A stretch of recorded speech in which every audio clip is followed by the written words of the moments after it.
Livro dos Médiuns, capítulo 15. Título dos médiuns, escreventes ou psicógrafos. De todos os meios de comunicação, a escrita manual é o mais simples, mais cômodo e, sobretudo, mais completo. Para ele, deve tender todos os esforços, porquanto permite se estabeleçam com os espíritos relações tão continuadas e regulares como as que existem entre nós. Contanto, mais afinco deve ser empregado, quanto é por ele que os espíritos revelam melhor sua natureza e o grau de seu aperfeiçoamento, ou da inferioridade. Pela facilidade que encontram em exprimir-se por esse meio, eles nos revelam seus mais íntimos pensamentos e nos facultam julgá-los e apreciar-lhes o valor. Para o médium, a faculdade de escrever é, além disso, a mais suscetível de desenvolver-se pelo exercício. Título: Médiuns mecânicos. Quem examinar certos efeitos que se produzem nos movimentos da mesa, da cesta ou da prancheta que escreve, não poderá duvidar de uma ação diretamente exercida pelo espírito sobre esses objetos. A cesta se agita por vezes com tanta violência que escapa das mãos do médium, e não raro se dirige a certas pessoas da assistência para nelas bater. Outras vezes, seus movimentos dão mostra de um sentimento afetuoso. O mesmo ocorre quando o lápis está colocado na mão do médium, frequentemente atirado longe com força, ou então a mão, bem como a cesta, se agitam convulsivamente e batem na mesa de modo colérico, ainda quando o médium está possuído da maior calma e se admira de não ser senhor de si. Digamos de passagem que tais efeitos demonstram sempre a presença de espíritos imperfeitos. Os espíritos superiores são constantemente calmos, dignos e benévolos. Se não são escutados convenientemente, retiram-se e outros lhe tomam lugar. Pode, pois, o espírito exprimir diretamente suas ideias, quer movimentando o objeto a quem a mão do médium serve de simples ponto de apoio, quer acionando a própria mão. Quando atua diretamente sobre a mão, o espírito lhe dá uma impulsão de todo independente da vontade deste último. Ela se move sem interrupção e sem embargo do médium, enquanto o espírito tem alguma coisa que dizer e para, assim ele acaba. Nesta circunstância, o que caracteriza o fenômeno é que o médium não tem a menor consciência do que escreve. Quando se dá, no caso, a inconsciência absoluta, tem-se os médiuns chamados passivos ou mecânicos. É preciosa essa faculdade, por não permitir dúvida alguma sobre a independência do pensamento daquele que escreve. Médiuns intuitivos. A transmissão do pensamento também se dá por meio do espírito do médium, ou melhor, de sua alma, pois que por este nome designamos o espírito encarnado. O espírito livre, neste caso, não atua sobre a mão para fazê-lo escrever. Não a toma, não a guia. Atua sobre a alma com a qual se identifica. A alma, sob esse impulso, dirige a mão e esta dirige o lápis. Notemos assim uma coisa importante, é que o espírito livre não se substitui à alma, visto que não a pode deslocar. Domina-a malgrado seu e lhe imprime a sua vontade. Em tal circunstância, o papel da alma não é o de inteira passividade. Ela recebe o pensamento do espírito livre e o transmite. Nesta situação, o médium tem consciência do que escreve, embora não exprima o seu próprio pensamento. É o que se chama médium intuitivo. Mas, sendo assim, dir-se-á, nada prova seja um espírito estranho que escreve, e não o do médium. Efetivamente, a distinção é às vezes difícil de fazer-se. Porém, pode acontecer que isso pouca importância apresente. Todavia, é possível reconhecer se o pensamento sugerido por não ser nunca preconcebido nasce à medida que a escrita vai sendo traçada, e a miúde é contrário à ideia que antecipadamente se formara. Pode mesmo estar fora dos limites dos conhecimentos e capacidades do médium. O papel do médium mecânico é o de uma máquina. O médium intuitivo age como faria o intérprete. Este, de fato, para transmitir o pensamento, precisa compreendê-lo, apropriar-se dele, de certo modo, para traduzi-lo fielmente. E, no entanto, esse pensamento não é seu, apenas lhe atravessa o cérebro. Tal precisamente o papel do médium intuitivo.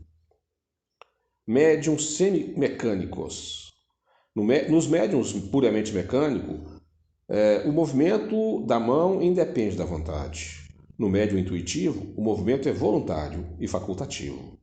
O médium semimecânico participa de ambos esses gêneros. Sente que a sua mão uma impulsão e dela, malgrado seu, mas ao mesmo tempo tem consciência do que escreve, à medida que as palavras se formam.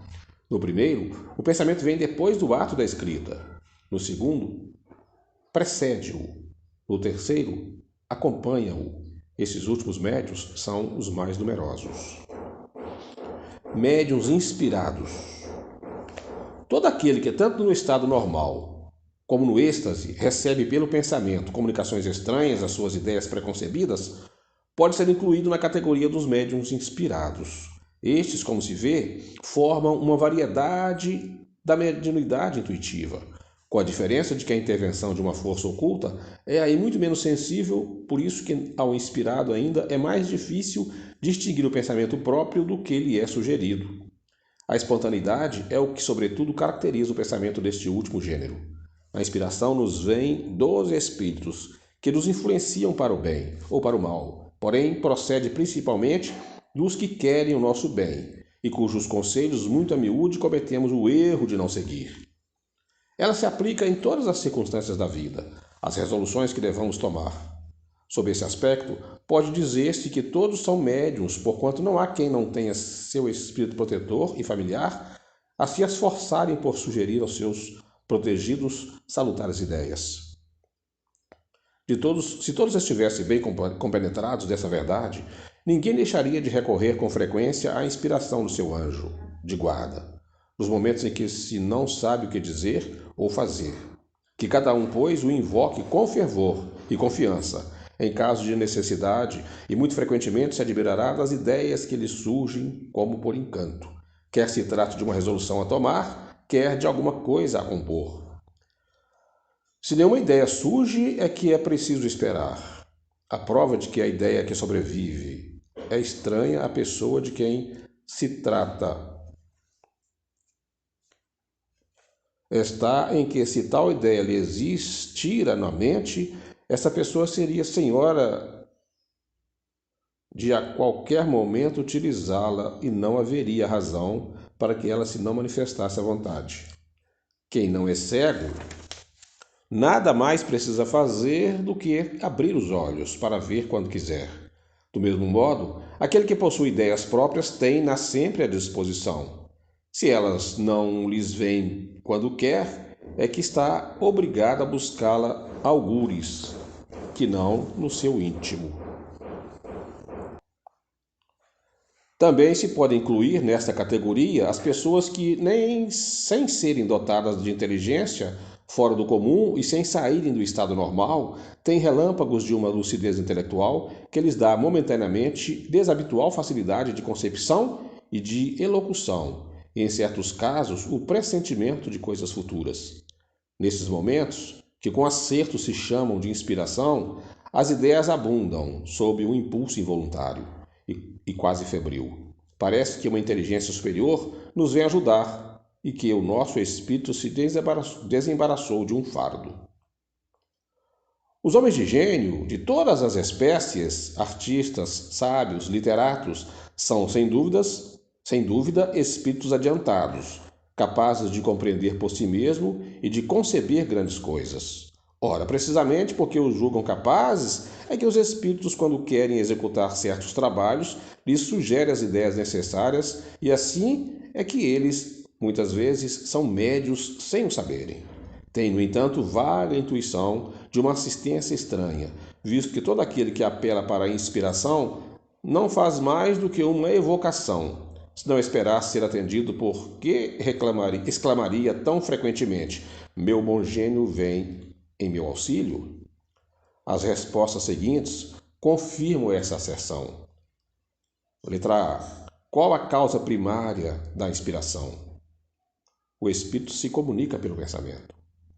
Letra B. A revelação das grandes coisas não é que constitui o objeto único da inspiração? Não. A inspiração se verifica muitas vezes com relação às mais comuns circunstâncias da vida. Por exemplo, queres ir a alguma parte. Uma voz secreta te diz que não faças, porque correrás perigo. Ou então te diz que faças uma coisa em que não pensavas. É a inspiração. Poucas pessoas há que não tenham sido mais ou menos inspiradas em certos momentos. Letra C. Um autor, um pintor, um músico, por exemplo, poderiam, nos momentos de inspiração, ser considerados médiuns? Sim, porquanto nesses momentos a alma se lhes torna mais livre e como que desprendida da matéria. Recobra uma parte das suas faculdades de espírito e recebe mais facilmente as comunicações dos outros espíritos que a inspiram. Médiuns de pressentimento, para fechar o capítulo. O pressentimento é uma intuição vaga das coisas futuras. Algumas pessoas têm essa faculdade mais ou menos desenvolvida. Pode ser devida a uma espécie de dupla vista que lhes permite entrever as consequências das coisas atuais e a filiação dos acontecimentos, mas muitas vezes também é resultado de comunicações ocultas, e sobretudo nesse caso é que se pode dar aos que delas são dotados o nome de médiuns de pressentimentos, que constituem uma variedade dos médiuns inspirados.